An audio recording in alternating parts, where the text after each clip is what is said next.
Hey guys, with the upcoming holiday season coming up, I thought I'd give you guys a bit of information on the celebration of Kwanzaa. Kwanzaa is an Afro-American holiday based on the traditional African festival of the harvest of the first crops. It begins on December 26th and lasts for 7 days. The word Kwanzaa, sometimes spelled Kwanzaa or sometimes Kwanzaa, comes from the phrase which means first fruits in Swahili in East Africa, particularly known in the country of to be spoken in the country of Kenya. The holiday was developed in 1966 in the United States by Maulana Kinjari, a professor of Pan-African Studies and black cultural leader. It combines traditional African practices and Afro-American aspirations and ideals. The holiday centers around Ngugisaba, 7 principles of black culture that are developed by Karinga. These principles are Umoja, unity; Kujichagulia, self-determination; Ujima, collective work and responsibility; Ujama, cooperative economics, or working together for financial gain; Nyami, purpose; and Kumba, creativity; and lastly, Imani, faith. Each day of Kwanzaa is dedicated to one of the 7 principles. In the evening, family members light one of the 7 candles in a kinara or kinyora and discuss the principles for the day. Members of many families exchange gifts, some of which are homemade. Near the end of the holiday, the community gathers for a feast called a karamu.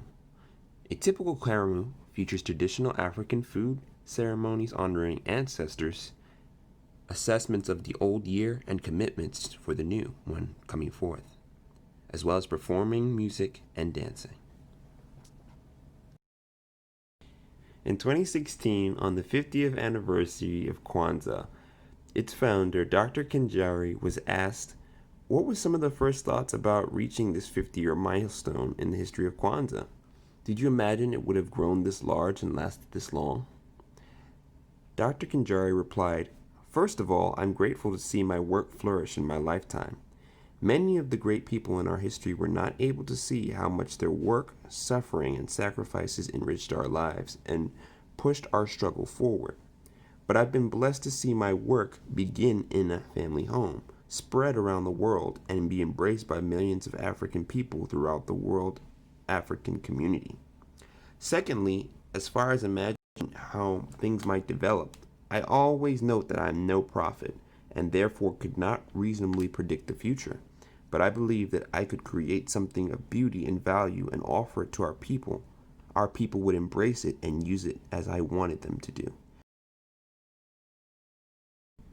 Karenga was also asked, "Why did you create Kwanzaa, and what were the conditions in which you created it?" He replied, "I understand. It's a standard but an important question, for the discussion of context and purpose of our actions is always important. During the period of my focused research, study, and creating of Kwanzaa, the Black freedom movement was a dominant activity and focus for Black people. In 1965 represented the beginning of the Black Power period of the Black liberation movement, and I had left my doctoral studies at UCLA to join the movement.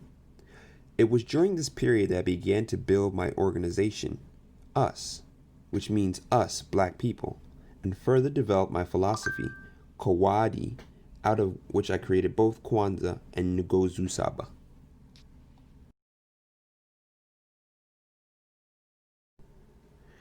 So in conclusion, I hope you guys enjoyed this video.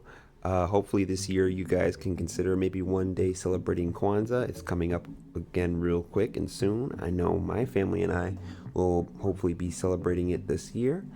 And that you guys, if anything, that you teach your family and friends about what maybe you learned throughout this video and pass it on to somebody else who maybe might want to learn more about Kwanzaa. Well, I'll catch you guys in the next one. Later. And hey guys, if you're ever able to, be sure to try and check out the Proud Family Kwanzaa episode titled 7 Days of Kwanzaa.